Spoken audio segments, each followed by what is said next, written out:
at least when there's a single shooter incident. But as we said before, most school shootings do occur with a single shooter. So in those situations, these double doors would help to protect these exits. So it would give the students and teachers the ability to go to whatever exit is not where the shooter is, so that they could go through a protected exit. Now, these two sets of double doors would also have to be installed on the first floor where these exits come out to.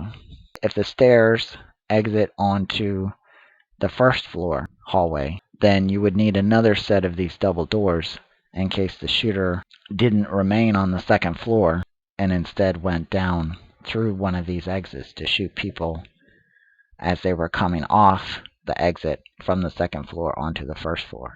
So you'd again want to protect these exits so that the shooter doesn't have access to both at the same time. And these doors would have to be designed so that for local fire codes, that one side of the door opens in one direction and the other opens in the opposite direction. If they don't, then they would violate fire building codes. And also they would have to be non-locking, or they would violate fire codes. And this is an example of this kind of a door. Each door is opening in a different direction.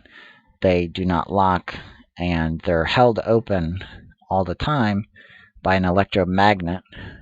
And if the alarm were to go off, those electromagnets would turn off, allowing the doors to automatically close. So as soon as someone goes out one of these emergency exits, these doors would close.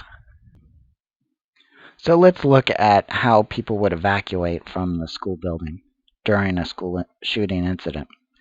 Here we've got three scenarios. On the left, evacuees are lined up in a single file line and a straight line compared to the shooter. In the middle, you've got a single file line where the evacuees are at an angle to the shooter. And on the right side, you have the evacuees either scattered or running in a zigzag pattern. On the left side, the straight line going away from the shooter, those evacuees present only a single target profile to the shooter. Basically, just that person who's closest to the shooter, they are the only thing that shooter can shoot at. The people behind that first evacuee are shielded from that evacuee. In the middle scenario, everybody is at an angled line towards the shooter, so they all present a target profile to the shooter. So in that scenario, everyone presents as a potential target. On the right side, each person is individually presenting a target to the shooter and could be potentially shot.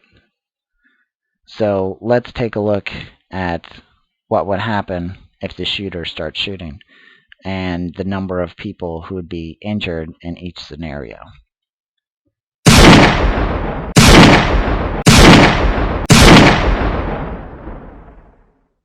So now let's look at people evacuating from a school. Here is a diagram with a school, the giant gray L in the middle of the screen.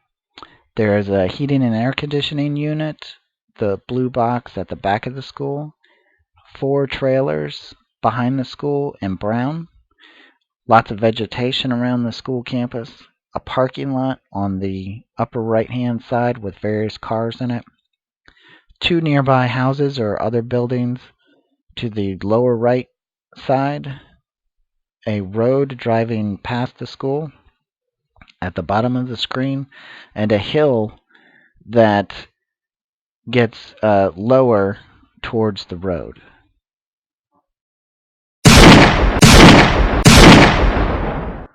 So here we're considering shooting occurring at the back of the school, where the red lines represent the shots from the shooter as people are evacuating. And the blue line indicates the path of the evacuees. So here you can see the evacuees are leaving in a single file straight line away from the angle of the shooter's shots.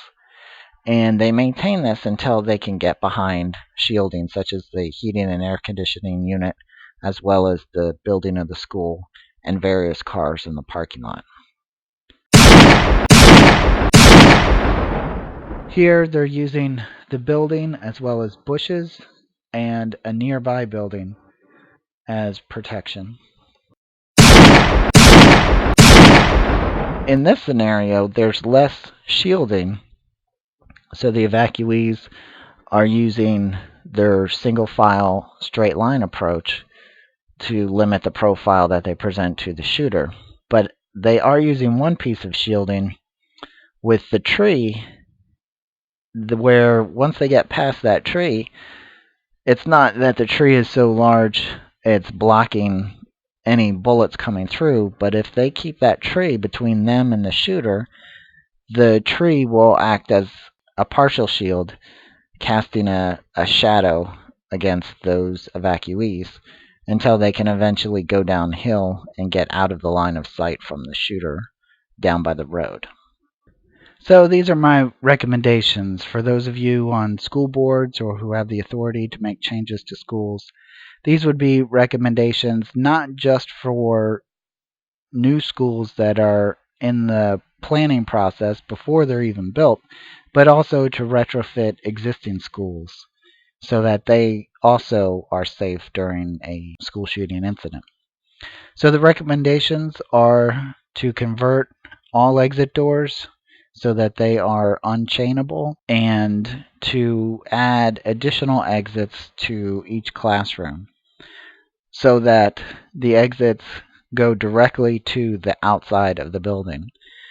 This allows for the fastest response possible to a school shooting. If the potential victims themselves are the ones doing the response, they don't have to wait for a police officer, a school resource officer, or even an armed teacher to take action. They can take action immediately while the shooting is occurring. And this is the only response that is effective when the shooting is occurring in the classroom. Those students in the classroom where the shooting is occurring can evacuate while the shooter is shooting. So it can save lives even within a single classroom. Whereas a lockdown, once the shooter gains access to the classroom, there's nothing anybody can do in that classroom except wait to get shot. These direct exits should ideally be doors. That's going to allow the fastest response because doors are much easier to go through than windows. But if budget is the main concern, then windows are possible. Just realize that they will slow down your evacuation. These doors and windows should be alarmed so that as soon as one opens up, it notifies the rest of the school that a situation requires evacuation. There also should be manual panic buttons placed near the everyday use doors so that if evacuation requires that people leave through the common door, that they can also notify the rest of the school to evacuate. These doors should also allow people to re-enter the building after they go out the building through the emergency exit doors in case the shooter is waiting for them outside the building. They can then seek refuge inside the building or exit out the other side of the building. Also, there are multiple alternate designs for these exits. For the first floor, it's much simpler. For the second floor, there are some issues, but there are different designs that could be used to help balance the function and the cost of these emergency exits. And also, don't forget that just installing these exits isn't going to be enough to help. They need to be incorporated into evacuation drills so that the students and teachers get used to using it and know how to use these in case the real thing happens.